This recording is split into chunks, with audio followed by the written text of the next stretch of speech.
Pup and Bear by Kate Banks and Naoko Stoop.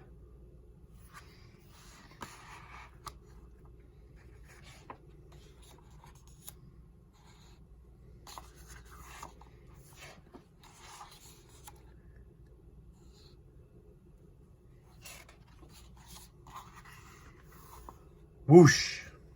When the great gray owl swooped down, screeching, "Hoo! Hoo!"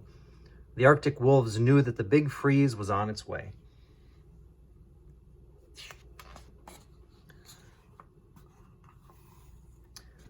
They took shelter in a snowdrift, and they listened to the fierce wind holler and roar. They watched the snow blow in spirals, wrapping the world in a fluffy white coat.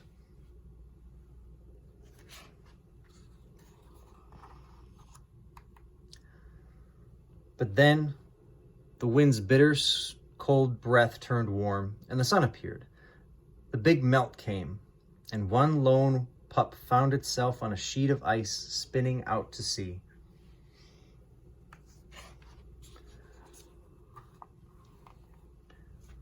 The pup slid into the water. He swam and he swam. When he reached land, he burrowed into a snowbank. He was tired and wanted his mother. The pup closed his eyes and fell asleep, listening to the throb of silence across the still landscape.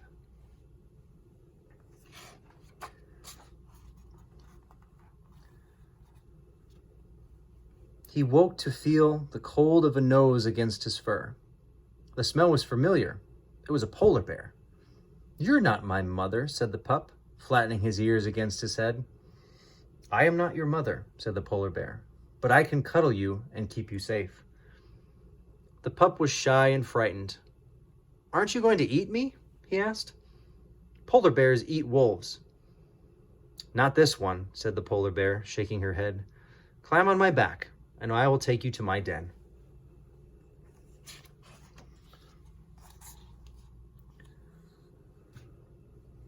The pup stretched a paw forward cautiously. Then he climbed onto the polar bear's back, and they crossed the tundra under the watchful eyes of a trio of baby puffins learning to fly.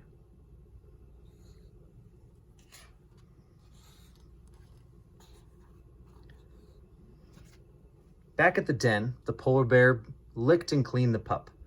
"I am not your mother," she said, "but I can feed you and keep you warm." The next day, they set off across the wintry tundra.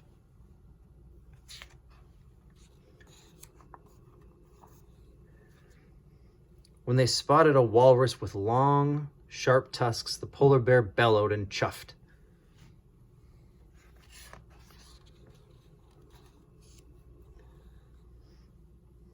"Where are we going?" asked the pup as they neared the water.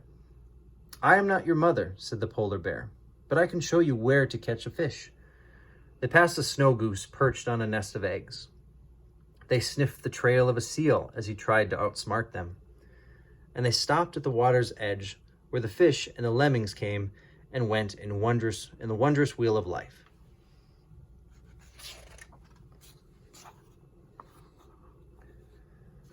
The sun shone down on a crisp, crackling snow, and the polar bear rolled in the snowbank.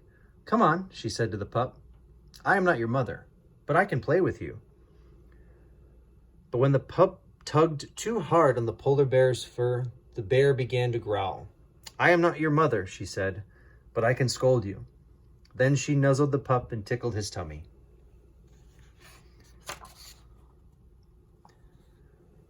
Tired at last, the pup curled up against the bear, and they napped, listening to the wind whimpering and sigh.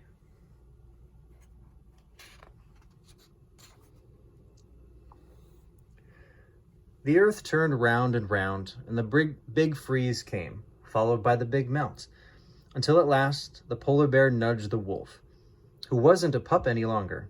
"I am not your mother," she said, "but I know it's time for you to go."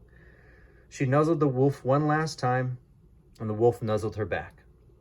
Then he walked out into the wide world.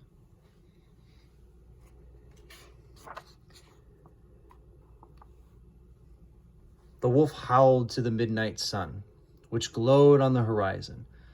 where day ended and night began, and he was answered by the cry of another wolf. Soon he was leading his own pack across the frozen tundra. Then one day the wolf came upon a polar bear cub huddled in a snowdrift. "Where is your mother?" asked the wolf.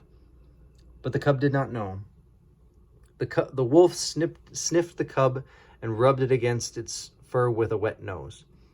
"You are not my mother," said the cub, cowering. "I am not your mother," said the wolf, "but I can cuddle you and keep you warm." "Aren't you going to eat me?" asked the cub. "Wolves eat polar bears." "Not this one," said the wolf, shaking its head. "Climb on my back, and I will take you to my den." The polar bear climbed onto the wolf's back. "I am not your mother," said the wolf, "but you can stay with me until you're big enough to be on your own."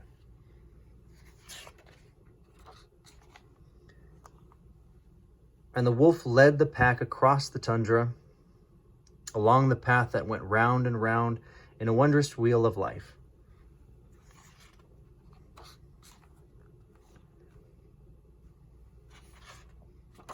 The end.